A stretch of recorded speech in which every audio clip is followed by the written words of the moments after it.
अधिकारों की रक्षा की और आज भी इस देश में आरक्षण बचा हुआ है, नौकरियां बची हुई है, हिस्सेदारी बची हुई है, राजनीतिक व्यवस्था कायम है, लोकतांत्रिक व्यवस्था है। तो धन्यवाद करना चाहिए उन जातियों का जिन्होंने अपने प्राणों का बलिदान दे दिया, लाठी डंडे खाए, गोलियां खाई, लेकिन अपने अधिकारों को छीनने नहीं दिया। सब लोगों को उनका धन्यवाद करना चाहिए। लेकिन दुश्मन का ये षड्यंत्र है और दुश्मन बड़ा समझदार है। दुश्मन जानता है कि 2 अप्रैल 2018 के बाद में ये दलित समाज एकजुट हो गया था। जब दलित समाज एकजुट हुआ तो वो ये सोचने लगे कि इनकी एकता को कैसे तोड़ा जाए। आप और मैं जानते हैं, जब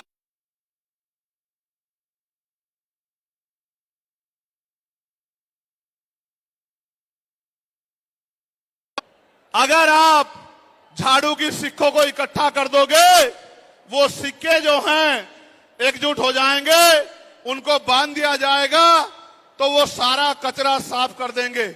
लेकिन अगर वो जो सिक्के होते हैं, अगर आपने उनको अलग अलग कर दिया तो वो कचरा साफ नहीं कर पाएंगे, वो खुद कचरा बन जाएंगे, उनकी कोई हैसियत नहीं बनेगी।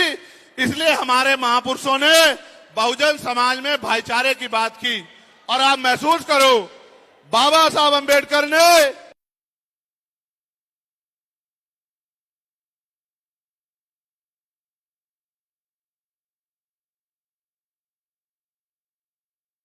अपने विरोधियों, बैरियों के खिलाफ संघर्ष भी करना है, अपने अधिकारों के लिए संघर्ष भी करना है। मैं जब देश के बाहर गया तो मैंने देखा कि वो लोग तरक्की कर रहे हैं, उनकी जिंदगी खुशहाल है, उनकी जिंदगी अच्छी बन रही है। लेकिन उनकी जिंदगी तो अच्छी बन रही है, लेकिन 75 साल की आजादी के बाद आज भी भारत में 80% लोग ऐसे हैं जो रोटी कपड़ा मकान से वंचित है, जिनको इज्जत की जिंदगी नहीं मिल रही। तो मैं ये देख रहा था, मुझे बड़ी खुशी हो रही थी। लेकिन जब मैं भारत की तरफ देखता हूं तो बड़ी निराशा हाथ लगती है।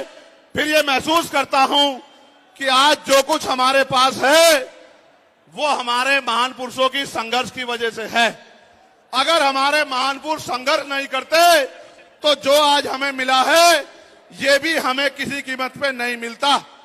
आप जानते हैं, हमेशा आरक्षण के खिलाफ चाहे सुप्रीम कोर्ट हो या मनुवादी दल हो, सब लोगों ने आरक्षण को समाप्त करवाने के लिए एड़ी चोटी के जोर लगा दिए। और इसका सबसे बड़ा हमला इस पे कब हुआ, जब 10% EWS लागू हुआ।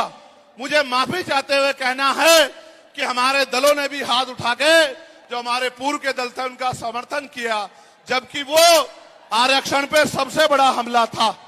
अगर उसी दिन हम लोगों ने सड़कों पे निकल के अपनी आवाज को उठाया होता तो किसी की मां ने दूध नहीं पिलाया होता कि वो दोबारा आरक्षण पे हमला करने के बारे में सोच लेता।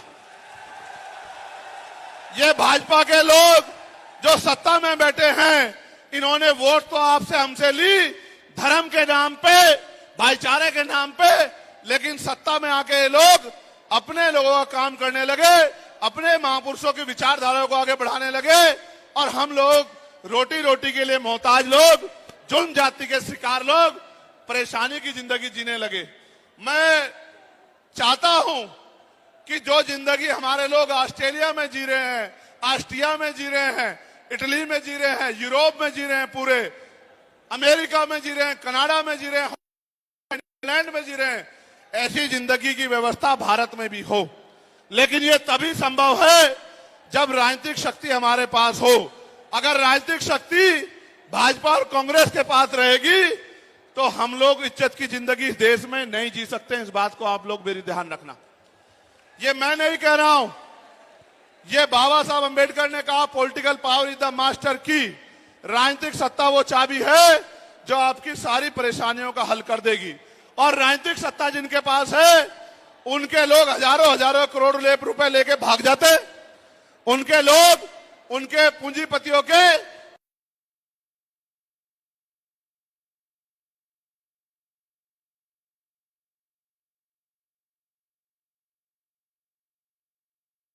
लिख के आपको जेल भेजने का काम सरकार कर देगी और आपके घर की कुर्की भी करा देगी।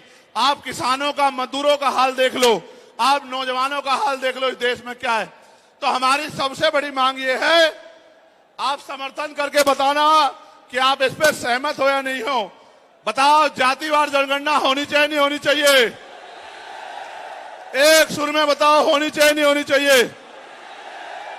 साथ साथ इस देश में जातिवार जनगणना के साथ साथ जितने भी सरकारी संस्थान हैं